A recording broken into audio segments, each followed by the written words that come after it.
It's the biggest and the best America has to offer. It's one of the biggest in the world. It's the SUSA SuperNationals in Las Vegas.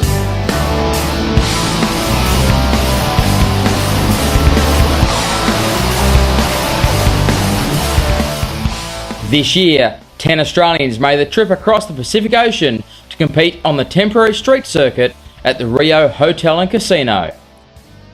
They were led by CIK Stars of Karting champion Matthew Wall and runner-up Kel Tressida, who were both competing in the KZ2 gearbox category. Wall was caught up in a couple of incidents during the heat races, while Tressida had several near misses, just like this one with Bitski Visser and this one. In the end, Tressida finished 13th in the 25-lap main event after a race-long battle with multiple world gearbox champion Alessandro Pacini.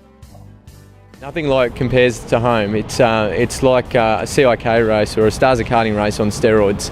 It's something that's totally different. It's obviously to get to the world's best in our sport is something special, and that's what we've done. So hopefully we can lift the bar back home.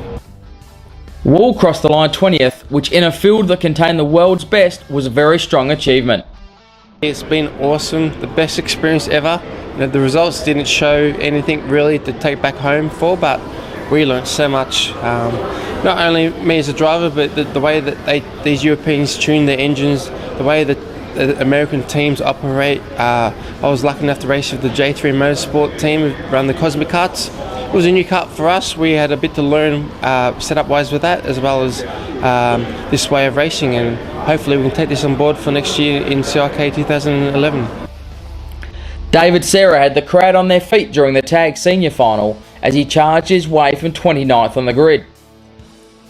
With one lap to go, he'd made his way into second spot, only to come together with the leader crossing the finish line and fall 1/1000th of a second short, which when racing at 100 kilometers an hour equates to 27 millimeters. No, I didn't expect to be even a chance to win this race last night when I was starting off grid 29. But things fell my way during the race, and gaps opened up for me.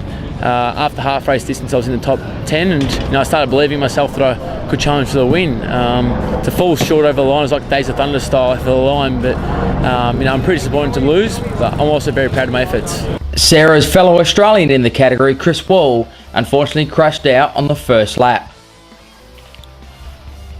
Joseph Mawson could have been another Aussie to finish on the podium after leading the way in the tag junior final, only to have an engine issue drop into 5th.